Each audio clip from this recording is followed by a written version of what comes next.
A heavenly declaration, elations, and sacred messages, wishing everyone a blessed day worldwide. Today, I'd like to share with you the sacred message of God. Exodus, chapter 1, verse 2 to 22. These are the names of the sons of Israel who went to Egypt with Jacob, each with his family: Reuben, Simeon, Levi, and Judah, Issachar, Zebulun, and Benjamin, Dan and Naphtali, Gad and Asher.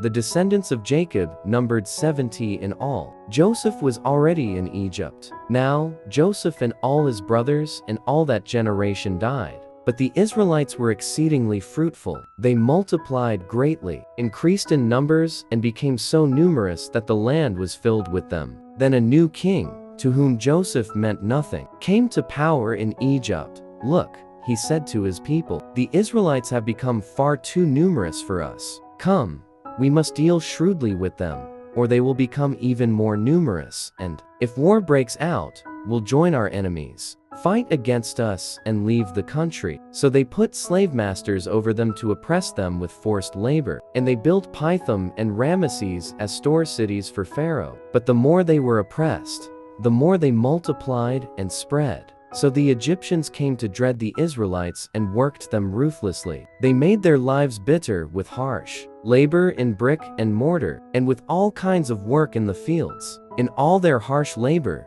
the Egyptians worked them ruthlessly. The king of Egypt said to the Hebrew midwives, whose names were Shiphrah and Puah, "When you are helping the Hebrew women during childbirth on the delivery stool, if you see that the baby is a boy, kill him. But if it is a girl, let her live." The midwives, however, feared God and did not do what the king of Egypt had told them to do. They let the boys live. Then the king of Egypt summoned the midwives and asked them, "Why have you done this? Why have you let the boys live?" The midwives answered Pharaoh, "Hebrew women are not like Egyptian women. They are vigorous and give birth before the midwives arrive." So God was kind to the midwives, and the people increased and became even more numerous. And because the midwives feared God, he gave them families of their own. Then Pharaoh gave this order to all his people: "Every Hebrew boy that is born you must throw into the Nile, but let every girl live." Exodus chapter 2,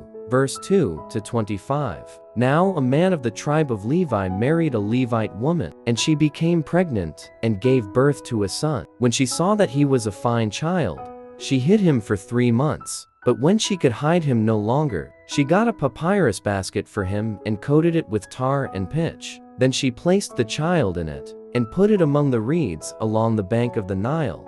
His sister stood at a distance to see what would happen to him. Then Pharaoh's daughter went down to the Nile to bathe, and her attendants were walking along the river bank. She saw the basket among the reeds and sent her female slave to get it. She opened it and saw the baby. He was crying, and she felt sorry for him. "This is one of the Hebrew babies," she said. Then his sister asked Pharaoh's daughter, "Shall I go and get one of the Hebrew women to nurse the baby for you?" "Yes, go," she answered. So the girl went and got the baby's mother. Pharaoh's daughter said to her, "Take this baby and nurse him for me, and I will pay you." So the woman took the baby and nursed him. When the child grew older, she took him to Pharaoh's daughter, and he became her son. She named him Moses, saying, "Drew him out of the water." One day, after Moses had grown up, he went out to where his own people were and watched them at their hard labor. He saw an Egyptian beating a Hebrew, one of his own people. Looking this way and that, and seeing no one, he killed the Egyptian and hid him in the sand. The next day, he went out and saw 2 Hebrews fighting. He asked the one in the wrong, "Why are you hitting your fellow Hebrew?" The man said, "Who made you ruler and judge over us? Are you thinking of killing me as you killed the Egyptian?" Then Moses was afraid and thought, "What I did must have become known." When Pharaoh heard of this, he tried to kill Moses. But Moses fled from Pharaoh and went to live in Midian, where he sat down by a well. Now, priest of Midian had 7 daughters, and they came to draw water and fill the troughs to water their father's flock. Some shepherds came along and drove them away. But Moses got up and came to their rescue, and watered their flock. When the girls returned to rule their father, he asked them, "Why have you returned so early today?" They answered, "An Egyptian rescued us from the shepherds. He even drew water for us and watered the flock." And where is he?" Reuel asked his daughters, "Why did you leave him? Invite him to have something to eat." Moses agreed to stay with the man, who gave his daughter Zipporah to Moses in marriage. Zipporah gave birth to a son, and Moses named him Gershom, saying, "I have become a foreigner in a foreign land." During that long period, the king of Egypt died. The Israelites groaned in their slavery and cried out, and their cry for help, because of their slavery, went up to God. God heard their groaning, and he remembered his covenant with Abraham, with Isaac, and with Jacob. So God looked on the Israelites and was concerned about them.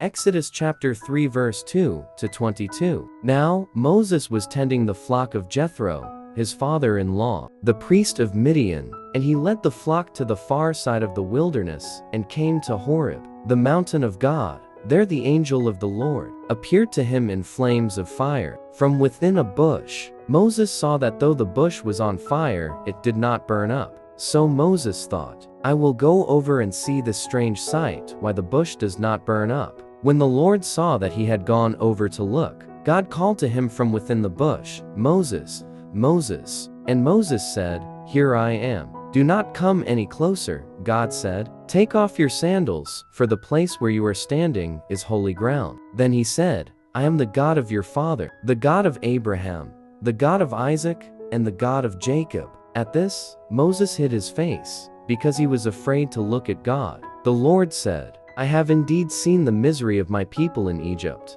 I have heard them crying out because of their slave drivers, and I am concerned about their suffering. So I have come down to rescue them from the hand of the Egyptians, and to bring them up out of that land into a good and spacious land, a land flowing with milk and honey, the home of the Canaanites, Hittites, Amorites, Perizzites, Hivites, and Jebusites. And now, the cry of the Israelites has reached me, and I have seen the way the Egyptians are oppressing them. So now, go, I am sending you to Pharaoh to bring my people, the Israelites, out of Egypt." But Moses said to God, "Who am I that I should go to Pharaoh and bring the Israelites out of Egypt?" And God said, "I will be with you, and this will be the sign to you that it is I who have sent you. When you have brought the people out of Egypt, you will worship God on this mountain." Moses said to God, "Suppose I go to the Israelites and say to them, 'The God of your fathers has sent me to you,' and they ask me, 'What is his name?' Then what shall I tell them?" God said to Moses, "I am who I am. This is what you are to say to the Israelites, 'I am has sent me to you.'" God also said to Moses, "Say to the Israelites, 'The Lord, the God of your fathers, the God of Abraham, the God of Isaac, and the God of Jacob has sent me to you.